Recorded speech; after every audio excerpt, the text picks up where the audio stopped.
Assalamualaikum warahmatullahi wabarakatuh, teman-teman. Saat ini saya sedang berada di alun-alun Kebumen, dan hari ini hari Minggu tanggal 11 Juni 2021 adalah minggu pertama pemberlakuan program untuk penanggulangan penyebaran virus COVID-19 dari pemerintahan Kabupaten Kebumen dengan gerakan Kebumen di Rumah Saja. Dan seperti yang tampak di belakang saya, kondisi alun-alun Kebumen yang biasanya ramai oleh pengunjung yang ingin berolahraga atau sekedar ingin mencari sarapan atau sekedar ingin refreshing, pagi ini benar-benar lengang atau sepi. Tidak ada satupun warga masyarakat yang melakukan aktivitas meskipun hanya sekedar berolahraga. Dan di video kali ini saya akan membagikan informasi kepada teman-teman bagaimana suasana di minggu pertama pemberlakuan program Kebumen di Rumah Saja. Bagaimana kondisi alun-alun Kebumen dan juga beberapa titik di pusat kota Kebumen. Selengkapnya, teman-teman bisa dapatkan informasinya di video saya yang satu ini.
Oke teman-teman, hasil saya keliling alun-alun Kebumen pada hari ini, selain bisa melihat secara langsung bagaimana kondisi alun-alun Kebumen dan pusat kota di minggu pertama pelaksanaan gerakan Kebumen di rumah saja, saya juga mampir ke posko terpadu penanganan COVID-19 Kabupaten Kebumen. Dan pada pagi hari ini saya sudah bersama dengan Pak Rion.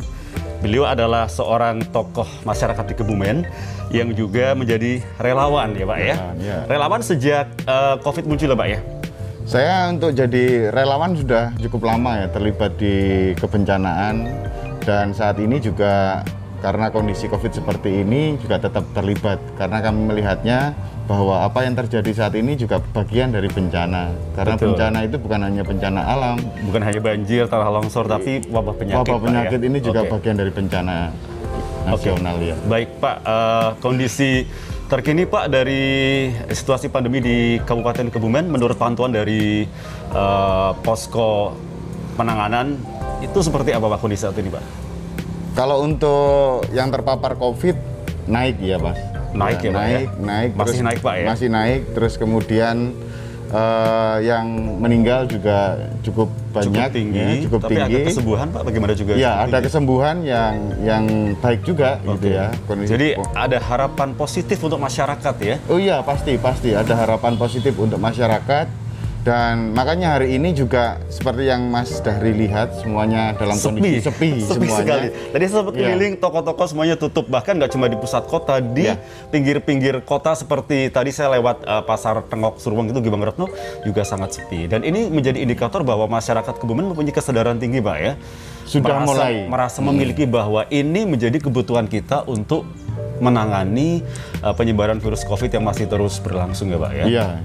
Jadi memang di wilayah selatan juga daerah Puring, kemudian Petanahan, ketika saya lewat menuju ke sini tadi sudah mulai dilakukan desinfektanisasi untuk pasar-pasar oleh relawan di desa-desa maupun di bersama dengan TNI dan Polri. Gitu. Pak, dengan adanya program Kebumen di rumah saja pada hari ini, terutama yang ada di posko ini, apa saja yang dipantau Pak untuk mungkin pengkondisian masyarakat terhadap gerakan di rumah saja pada hari ini Pak? Yang dilakukan di tempat ini ya kami hanya memantau, kemudian menerima informasi, meneruskan informasi itu nanti ke BBD, dan kemudian kalau memang ada hal-hal yang perlu ditangani, nah nanti mereka yang akan menangani, karena kami ada pembagian, ada yang di klaster posko, ada yang desinfektan, kemudian ada yang pemakaman, itu semua punya klasternya masing-masing. Gitu, untuk baik, tadi sepertinya juga mobil untuk desinfektanisasi juga sudah melakukan tugasnya Pak ya? Itu untuk hari ini melakukan berapa kali Pak? Apakah hanya pagi saja atau mungkin nanti sore juga melakukan lagi? Untuk hari ini mungkin bisa 2 kali ya, di beberapa tempat itu semua, dari Perembun, Kutawinangun, kemudian di pasar-pasar yang di kota ini, bahkan di pelosok-pelosok juga dilakukan gitu. Kalau yang di semua relawan sekarang terjun ya, hari ini Pak ya? Iya, dari Tagana, dari Bagana, dari BWBD, dari teman-teman Kerta, semuanya terjun di lapangan. Jadi semua terlibat untuk desinfektan ini. Baik, karena pemerintah juga sudah sangat serius untuk menekan laju pertumbuhan atau penyebaran virus COVID-19, maka ini perlu juga mendapatkan dukungan dari warga masyarakat dengan tindakan nyata. Minimal adalah hari ini benar-benar mengikuti anjuran dari Bupati Kebumen, di rumah saja kalau tidak ada keperluan yang mendesak. Ya. Saya setuju sekali Mas Dahri bahwa hari ini semuanya harus di rumah, ya, semua harus di rumah mengikuti himbauan untuk ngerem yang di hulunya, supaya nanti kalau di hulu ini kemudian semakin bisa ditangani, dihilir di rumah sakit tidak kebanjiran pasien gitu. Kita bisa melihat bagaimana nakes sudah capek, oksigen sudah mulai menipis, ya, bagaimana ruangan bed untuk mereka istirahat sudah over kapasitas. Ini waduh, kalau enggak dari hulu ini kita bersama-sama, orang-orang tahan di rumah, kemudian kalau keluar juga harus pakai masker. Ini yang masih banyak yang abai itu. Betul. Padahal sebenarnya ketika kondisi seperti ini, nakes atau layanan kesehatan itu udah mengalami kerepotan, justru nanti malah yang repot adalah warga masyarakat sendiri. Betul. Karena ketika sakit mereka tidak akan bisa tertangani dengan cepat ya Pak ya. Betul, betul. Jadi butuh kesadaran dari kita semuanya teman-teman ya, bahwa penanganan COVID-19 ini bukan hanya tugas dari pemerintah, tapi tugas kita bersama. Minimal kita sebagai warga masyarakat melaksanakan protokol 5M. Ya, 5M. Gitu ya Pak ya. Jadi memakai masker, jangan lupa juga rajin cuci tangan, kemudian tidak sering berkumpul-kumpul bersama dengan orang lain. Kemudian kalau memang tidak perlu, cukup di rumah saja. Dan yang paling penting juga jangan lupa berdoa. Ya. Baik Pak Aryon, terima kasih untuk waktunya pada kesempatan pagi hari ini. Saya sebenarnya tadi hanya sekedar ingin melihat kondisi Kebumen hari ini tuh seperti apa, tapi alhamdulillah ternyata bertemu dengan Pak Aryon dan bisa menggali informasi ya. Terima kasih Pak Aryon, selamat bertugas. Mudah-mudahan pandemi segera berakhir di seluruh dunia dan juga di Kabupaten Kebumen, sehingga kita bisa beraktivitas secara normal Pak ya. Betul. Tetap jaga kesehatan Mas Dahri. Betul. Ya.